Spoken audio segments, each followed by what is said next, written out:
So today we're going to talk about a new feature of Billink, which is our website payments feature.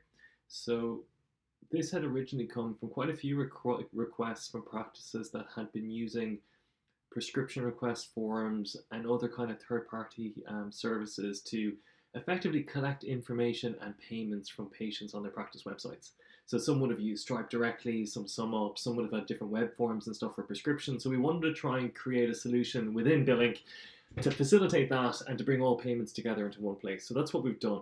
So we first looked at prescription requests. So just to remind most people, so here's an example of a practice that has a pretty good prescription request ordering form online, does the business, asks for the patient's details, they submit the form, and then the majority of these, here's another example, the majority of these tend to create a email or some kind of a structured form that's sent to the practice and then processed. Payments are sometimes included in that, sometimes not. You have to contact the patient and then follow up to get payments. For private patients and maybe not for GMS. And so what we wanted to do was try and create an all-in-one solution where we could give a practice a link, they could put it on their website and then facilitate prescription requests, admin requests, and a whole manner of other type of requests as well. So what we've done is we've built that and deployed it, and a special thanks to Rachel Bothwell and Lawrence from the Cremor Clinic, who have been really instrumental in helping us build this and test it. And I just want to show you, these are the standard headings: accounts, transaction, and payment. We had a drop down there before, we've split them out so they're easier to find. And you'll see that most practices will be familiar with these first three: payment summary, SMS settings, and terminal. And now we have a new kind of tab called website payments. So when you come in here, so by default, you'll have a prescription widget pre-built for you, and it will be inactive. By activating that, you're enabling that service for your patients. And on the left here is where you change all the features for that widget, or I call it a widget, but it's a website service page.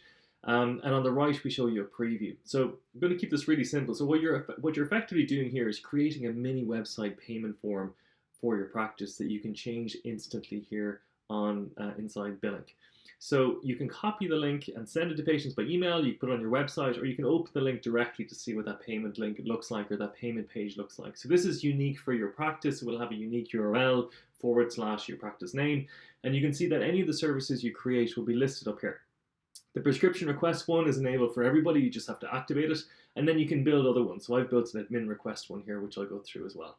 So that's what it looks like live.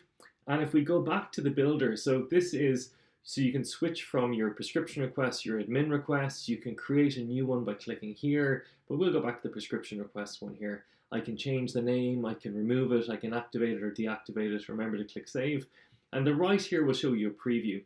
Anywhere that I mouse over, it'll automatically change the right-hand side to correspond to that page, just easier to give you context. So let's say I wanted to change the title of this, welcome to our X request page. Let's say I change that to prescription. And you'll see the right-hand side will be changed dynamically. I've got a little bit of a text explanation underneath it. I can switch that off if I like, but I'll leave it on. And I'll change that 48 hours to 24 hours because I'm feeling great. Underneath that then I can charge, you can see it'll move to the next section here. I'm going to charge 20 euros to private patients. I'm going to change that to €1 because I'm going to put through a real charge. And let's say I've decided I'm not going to charge public patients. But if I wanted to, I could put in a fee here and you'll see it'll change dynamically from no charge to a charge if I decided to put it in there. Moving on to the next section, it will ask me, you see on the bottom section here, again, it's an optional box. I can make it obligatory or not. By leaving it on, it's obligatory. By clicking it off, it's not. And I'll say, ask patients for additional information. Please tell us more about your prescription requests. And I could say, provide as much info as possible. And then finally, it'll bring me to the completion page. And again, there's optional text here, which I could turn off or on. So I will say something like, remember to give us 24 hours notice. Now, when I click save, that has instantly pushed those changes to your payment page. So when I go back here to my website payment page, and if I refresh that, this is my practice unique website payment page, those changes are now baked into it. So let's crack on and provide let's be a patient that's just landed here. I've come from my practice website, I've clicked on a link for prescription requests or whatever it might be, and I've landed here. I've looked at the service types and I've decided to click on prescription requests, and I click begin. So Again, we've copied this from all the other forms that are out there, such as the other two examples I've shown you. Sean Higgins, let's say 23rd November 1983. Usual doctor's doctor test. Let's say I'm going to make a chart payment of one. It's for me or for someone else. It's for me, not a dependent. My mobile number, I'll put in 085730444. And let's click next. And I'm just going to put in a request for, say, paracetamol. And it's 500 milligrams. And let's say it's 2 tabs. Again, twice a day. And it's 30 days. And now I click add. And if I wanted to remove that item, I could just click the minus button here. I could add on another one if I wanted to. So I could say medication 2, let's say it's another 500 milligrams. Let's say it's 2 tabs, again, twice a day, and it's for 30 days as well. And I can add it. And it'll stack up a second one here, and on and on and on. I can remove them if I want. I have no allergies, and let's say I'm providing a note to the practice now, and I'm going to say, sorry, I lost my script. Okay. Now, when I click next, it'll give me an option of either sending it to the pharmacy, pick it up with the practice, or other. So I'm going to put it into the pharmacy. We did look at putting default pharmacy names in here. I'm just going to put this one in because I pre-filled it earlier. We might do that later, but at the moment we ask the patient each time to pop in the pharmacy name. Now, Billing is compiling it all up, and it's showing a summary on the payment page to the patient. So it's like, look, here's what you're ordering, here's the text you put in, here's the charge, please pay. And I'm going to put in an email. As you can see, this is very similar, identical really, apart from the details above, to the billing payment page that patients will be familiar with. And I'm going to put in my receipt, and then it's I'm going to put in my card details. 4604. Hopefully that doesn't, I'm going to have to blur this out. Okay, and I'm going to pay €1.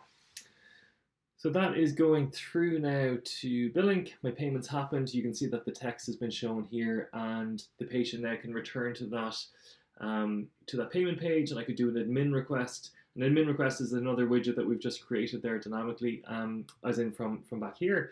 But you can, I won't get into building more widgets. You can play around with those, but you can just click new. I want to show you what that transaction looks like when it comes in. So in the transaction page here, you can see these are your SMS and terminal transactions, all the one you're familiar with and you know and love.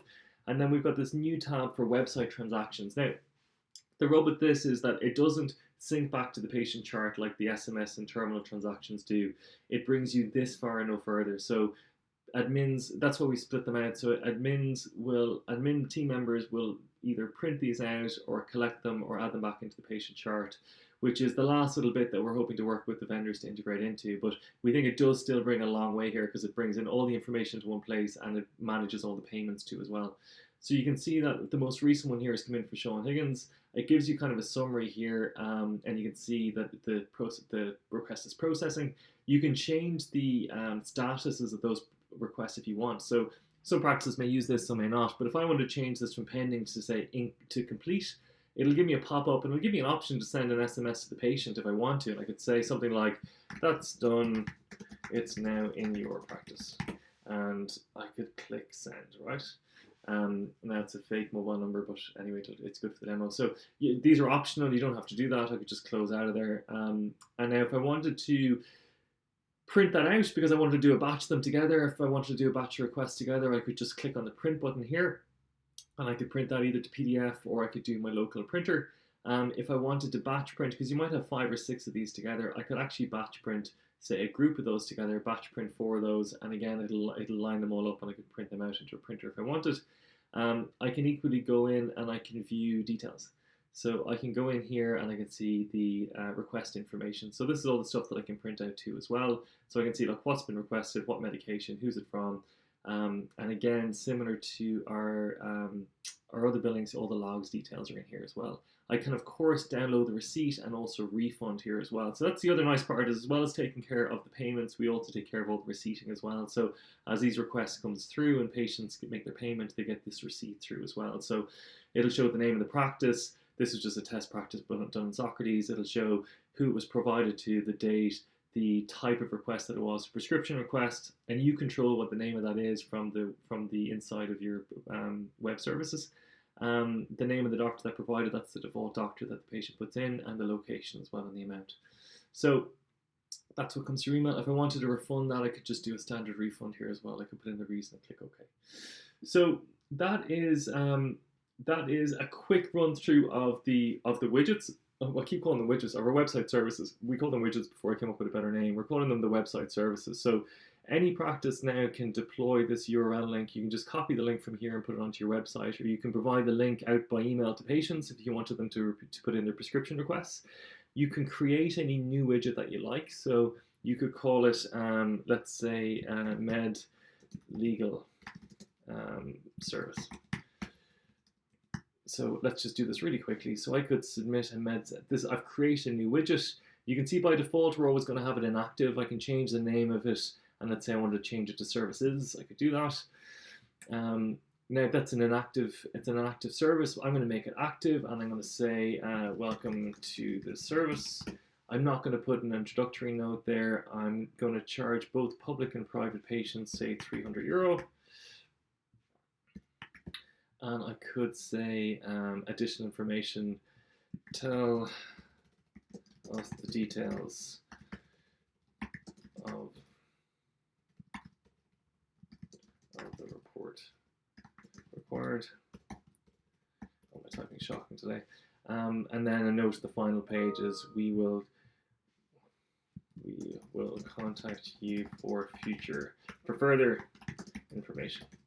So I'll save that change, and that is now live. And if I go back to my my payment page or my website page on my website, you can see that there's a new widget here now called Med Legal Services. It's be medical legal reports or whatever. So I'm going to click on that.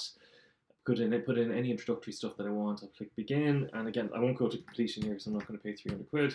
23. I'll just go to the last page, 1982, doctor test, and I'm going to be a private patient. So I'm a public patient this time. Doesn't matter. And we split those out because just in case there was a difference between public and private charges, it's for me 085 times 3044, and I'm going to click next. And again, you can put in ask them for as much detail as you wanted here, whatever, RTA on the 21st of November.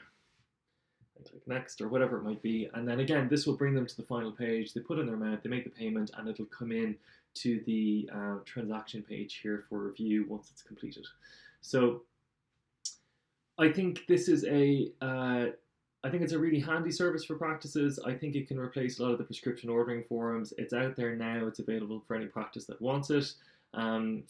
Payments will flow through into the same reports, into the same insight reports, and the same payment windows as everything else. We hope that it makes the collection of the details around particularly prescription requests easier. And if you have any feedback or comments or questions on this service at all, please don't hesitate to contact us. Thank you for your time, and yeah, please let us know any feedback or comments that you might have.